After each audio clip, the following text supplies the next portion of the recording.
You think you know winter warfare, frozen trenches, frostbite, supply lines stretched thin. But in the forests of eastern Finland, 45,000 Soviet soldiers march into what becomes their grave. 11,000 Finns wait in snow that swallows sound. December 1939. The temperature drops to minus 40. Moscow sends 2 full divisions to crush a backwoods town called Suomussalmi. What happens next rewrites every rule of winter combat. If you value documented military history like this, subscribe. It's the best way to support our work. Also comment from which city you're hearing this from. This script is researched and factual, using sources from Finnish military archives and Soviet combat records. Now back to the story. Stalin needs Finland broken fast. The Red Army rolls across the border on November 30th. Operation Barbarossa looms. German steel waits in the west. But first, this Nordic buffer must fall. The plan looks simple on paper. The 163rd Infantry Division drives northwest from the Karelian border. Target, Suomussalmi, a logging town of 400 souls. Capture the crossroads, link with coastal forces, split Finland in half. General Andrei Zelentsov commands 44 battalions, tank support, artillery. Against what? A few thousand Finnish reservists with hunting rifles. The Soviets cross at Rot Road on December 7th. Temperature minus 30. Column stretches 15 miles through forest. No reconnaissance, no winter training. Most troops from Ukraine and the Caucasus. They've never seen snow like this. Colonel Hjalmar Silasvuo waits with the 27th Infantry Regiment. Ski troops, hunters, men who know these woods since childhood. They call their tactic a Motti, the woodsman's technique. Surround, isolate, destroy piece by piece. First contact comes at Purisjoki Bridge. Finnish machine gunners hidden in snow positions cut down the lead Soviet company. 47 dead in 10 minutes. The column stops, stalls, spreads into the trees where movement becomes impossible. Heavy equipment sinks, trucks freeze, radio contact fails. By December 10th, the 163rd Division fragments into isolated pockets stretched along 20 miles of road. The Finns strike like wolves. Small teams on skis attack supply convoys, ammunition dumps burn, field kitchens destroyed, medical stations overrun, no prisoners taken in the opening phase. Soviet soldiers huddle around fires that mark their positions. Finnish snipers work from tree platforms. One shot, new position. Repeat. Major Mackie logs 68 confirmed kills in 4 days. His longest shot, 400 meters through falling snow. Moscow panics. Sends the 44th Motorized Division. General Alexei Vinogradov leads 13,000 fresh troops with full mechanized support. Tanks, armored cars, self-propelled guns, orders, break through to Suomussalmi, relieve the trapped division. Show Finnish resistance means nothing against Soviet steel. The 44th advances down the same road, makes the same mistakes. Vehicles bunch in narrow forest tracks. No room to maneuver, no visibility past the next bend. Finnish engineers mine every bridge. Fell trees across escape routes, turn the forest into a killing box. By December 20th, 2 Soviet divisions sit trapped in separate sectors. 8,700 men already dead. 23,000 wounded or missing. The temperature hits minus 42. Silasvuo gets reinforcements. 9th Division troops. More ski battalions. Total Finnish strength, 11,400 men. They surround both Soviet pockets completely. No escape, no resupply. Soviet soldiers burn furniture from abandoned houses. Eat horse meat raw when fires draw sniper attention. Frostbite casualties mount faster than combat losses. Medical supplies freeze solid. Morphine turns to ice. Christmas Day brings the final assault. Finns attack both pockets simultaneously. White camouflage suits make them invisible against snow. They move silent on skis, close to within 50 meters before opening fire. Soviet positions collapse sector by sector. Panic spreads faster than coordination. Officers shot by their own men. Desertion attempts end in frozen death. Some Soviets surrender. Most fight until ammunition runs out, then freeze. The massacre peaks on December 28th. Finnish forces overrun the last Soviet strongpoint at Holkaniemi. 400 Soviet dead in the final bunker complex. General Vinogradov found with a bullet in his head. Self-inflicted or execution records conflict. His staff car contains classified operational orders for the entire Karelian offensive. Intelligence goldmine. The 44th Motorized Division ceases to exist as a fighting force. If you value documented military history like this, subscribe. It's the best way to support our work. Also, comment from which city you're hearing this from. January 2nd brings the count. Soviet losses, 27,500 dead, 17,000 wounded or captured. Complete destruction of 2 full divisions. Equipment losses stagger belief: 43 tanks, 71 artillery pieces, 290 trucks and cars, over 5,000 rifles. The Finnish haul enough Soviet weapons to equip 3 new regiments, their own casualties: 240 dead, 400 wounded. But numbers tell only part of the story. The psychological impact reaches Moscow's highest levels. Stalin executes General Vinogradov posthumously. Court-martial proceedings blame sabotage and cowardice. The truth hurts worse: tactical incompetence, strategic blindness, complete failure to understand winter warfare. The Red Army looks vulnerable just months before Hitler attacks. The Finns study every frozen Soviet corpse, document every tactical failure, build their strategy for the coming siege of Leningrad. Winter warfare becomes their specialty. Ski troops train year-round. Forest combat gets refined into art. When Germany invades the Soviet Union 18 months later, Finnish forces advance alongside Wehrmacht divisions. Revenge for the Winter War. The lessons of Suomussalmi guide every operation. International observers arrive in February 1940. British and American military attachés walk the battlefield, count the frozen dead still scattered through the forest, study Finnish tactics, take notes that influence their own winter warfare doctrine. The Red Army's reputation suffers globally.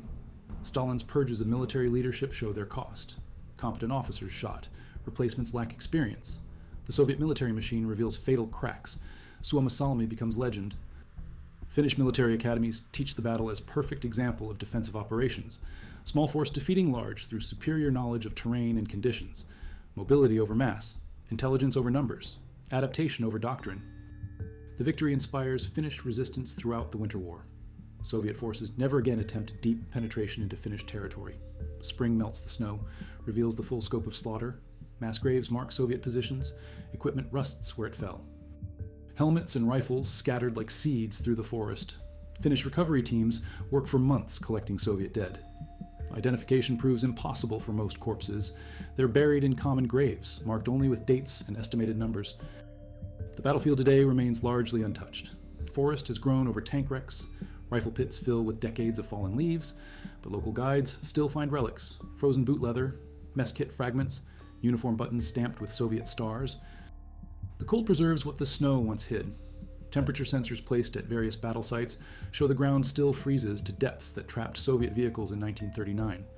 The battle unfolds in phases that military historians still study. Phase 1, the initial Soviet advance. 43,000 men of the 163rd Division march in formation through Kainuu province. Standard Soviet doctrine: overwhelming force, direct assault. Weather reports show clear skies, temperature -15, manageable by Red Army standards. But Finnish meteorologists track a Arctic front moving south. -40 weather approaches. Soviet intelligence misses this completely. Colonel Silasvuo reads the weather patterns like scripture. Born in these forests, hunted elk since age 12, knows every trail, stream, and ridge. His father logged these same woods. His grandfather trapped fur here. 3 generations of forest knowledge concentrated in one tactical mind. He places his first ambush at Purajoki precisely because Soviet vehicles must slow for the bridge approach, kill zone measured to the meter. Fields of fire calculated for maximum effect. The Finnish ski troops move like ghosts.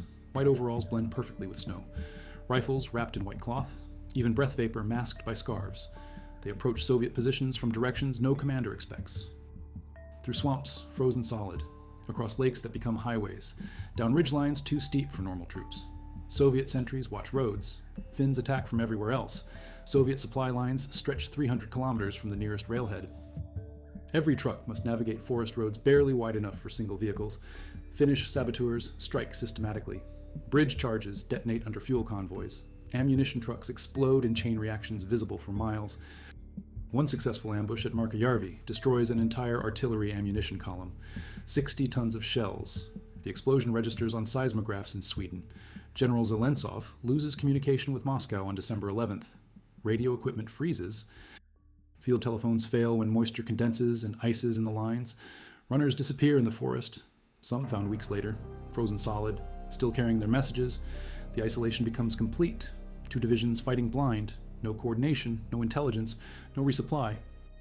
Finnish intelligence networks prove decisive. Local hunters report every Soviet movement. Farmers hidden in root cellars mark unit positions. Children count vehicles from attic windows. Information flows to Silasvuo within hours. He builds detailed maps of Soviet positions while enemy commanders struggle to locate their own scattered units. perfect intelligence versus complete blindness. The Motti tactic devastates Soviet morale. Troops wake surrounded by enemies they cannot see. Supply convoys vanish overnight. Medical evacuation becomes impossible. Wounded men freeze in improvised aid stations. Field surgeons operate by candlelight in temperatures that turn exposed flesh black within minutes. Soviet soldiers start shooting at shadows. Friendly fire incidents multiply. Trust collapses faster than tactical cohesion. December 15th brings the encirclement of Regiment 421, 800 Soviet soldiers trapped in a pocket 3 kilometers wide. Finnish forces dig snow positions in concentric rings. Machine gun nests spaced every 50 meters. Interlocking fields of fire leave no escape route. The siege lasts 6 days. Soviet attempts to break out fail with horrific casualties. Final count, 739 dead, 51 prisoners, 10 escapees who reach friendly lines with severe frostbite. Soviet tank crews face impossible conditions. T-26 tanks designed for open terrain combat prove useless in dense forest. Narrow tracks between trees prevent maneuvering. Visibility drops to 0 in heavy snow. Engine oil freezes despite heating systems. Transmission fluid turns to sludge. Tank crews abandon vehicles and fight as infantry. Poorly trained. Inadequately equipped. They die in the same snow that protects Finnish ski troops. The 44th Motorized Division arrives December 18th. General Vinogradov brings modern equipment. Radio trucks. Mechanized artillery. Self-propelled guns. But technology means nothing when temperatures hit minus 45. Hydraulic systems freeze solid. Electrical equipment fails. Vehicle engines crack when coolant turns to ice. The mechanized advantage becomes a mechanized nightmare. Finnish engineers turn the forest into a fortress. Trees felled across every road create natural roadblocks. Mines buried under snow detonate when Soviet vehicles attempt to clear obstacles. Punji stakes, hidden in snowdrifts, disable infantry advances. The entire battlefield becomes a trap measured in square kilometers. Soviet forces advance into killing zones prepared months in advance. Major Maki becomes legend among Finnish snipers. 68 confirmed kills in 12 days. His longest shot, 470 meters through blowing snow, uses a captured Soviet scope mounted on a Finnish rifle, moves position after every shot, never uses the same hide twice. Soviet counter-snipers hunt him for days without success. He operates from tree platforms built before the battle, camouflaged supply caches scattered throughout his area of operations. The siege of Holkoniemi begins December 21st. 2,000 Soviet soldiers dig into defensive positions around an abandoned lumber camp. Finnish forces surround them completely. No escape, no resupply. Temperature drops to minus 52. Soviet soldiers burn building lumber for warmth. Smoke reveals every position to Finnish mortars. Artillery strikes begin at dawn, continue until dark, for 7 consecutive days. Soviet medical records reveal the true horror. Frostbite casualties outnumber combat wounds 3-1. Gangrene spreads faster than field surgeons can amputate. Medical supplies freeze solid. Morphine becomes useless crystals. Bandages tear like paper in extreme cold. Wounded men freeze to death waiting for treatment that never comes. Field hospitals become morgues within hours. Christmas Eve brings Finnish reinforcements. The 9th Division arrives by train from southern Finland. Fresh troops, full ammunition loads. Winter warfare specialists trained in Lapland conditions. Total Finnish strength reaches 13,700 men. They attack on Christmas morning. Coordinate assault on both Soviet pockets simultaneously. Maximum psychological impact. While enemies celebrate, Finns deliver death. The assault begins with artillery barrages, timed to the minute. Finnish guns registered on Soviet positions weeks earlier. Forward observers direct fire from concealed positions. High explosive shells detonate in tree bursts above enemy foxholes. Shrapnel tears through Soviet positions like horizontal rain. Counter-battery fire fails because Soviet guns freeze in position. Hydraulic systems locked solid. Finnish ski troops infiltrate Soviet lines during the bombardment, move silently between shell craters. Emerge behind enemy positions when artillery lifts. Close combat with submachine guns and grenades. No quarter given. Soviet soldiers panic, abandon positions, flee into open forest, where Finnish machine guns wait in prepared positions. Crossfire catches them in the open. Perfect killing zones. Soviet officers attempt to rally their troops. Political commissars threaten execution for retreat. NKVD troops positioned behind front lines shoot deserters on sight. Fear of their own forces traps Soviet soldiers between Finnish guns and Soviet bullets. Discipline collapses. Unit cohesion disintegrates. Individual survival becomes the only priority. Every man for himself in 40-degree below zero temperatures. The breakthrough comes December 27th. Finnish forces overrun Soviet command positions at both pocket locations simultaneously. General Vinogradov found dead in his staff car, shot execution style. his own sidearm beside the body, classified documents scattered throughout the vehicle, intelligence goldmine, complete Soviet operational plans for the entire Karelian campaign. Finnish intelligence forwards copies to London and Paris within 48 hours. Soviet equipment losses stagger contemporary observers. 43 T-26 tanks abandoned or destroyed. 71 artillery pieces captured intact. 290 trucks and staff cars. Over 5,000 rifles with full ammunition loads. Enough equipment to supply 3 Finnish regiments for 6 months. The captured fuel alone keeps Finnish vehicles running until spring. Moscow's industrial investment becomes Finland's strategic advantage. The January inventory reveals complete tactical disaster. Soviet losses, 27,500 killed in action, 17,000 wounded or captured. Medical records show 80% of wounds result from frostbite rather than combat. Entire battalions simply vanish. Unit histories end mid-sentence. Final radio transmissions logged, then silence forever. 2 full divisions erased from Soviet order of battle. Finnish casualties tell a different story. 240 killed, 400 wounded, less than 6% of total strength engaged. The casualty ratio approaches unprecedented levels, 100 Soviet deaths for every Finnish death. Military historians compare the figures to classic tactical disasters. Kane, Isandlwana, Suomussalmi surpasses them all. Modern weapons, professional armies, total asymmetric outcome, international reaction spreads quickly. British intelligence officers arrive in Finland by February. Study Finnish tactics in detail, document lessons learned, influence later British commando training. American military attachés take extensive notes. Soviet tactical failures become case studies at West Point and Sandhurst. The Red Army's reputation suffers globally. Strategic implications ripple through European capitals. Stalin's response proves swift and brutal. General Vinogradov court-martialed posthumously. Political officers shot for failing to maintain morale. Unit commanders blamed for tactical incompetence. But the real lessons go unlearned. Winter warfare training remains inadequate. Equipment design ignores climate factors. Tactical doctrine emphasizes mass over mobility. The same mistakes repeat on larger scales. Spring thaw reveals the battlefield's true scope.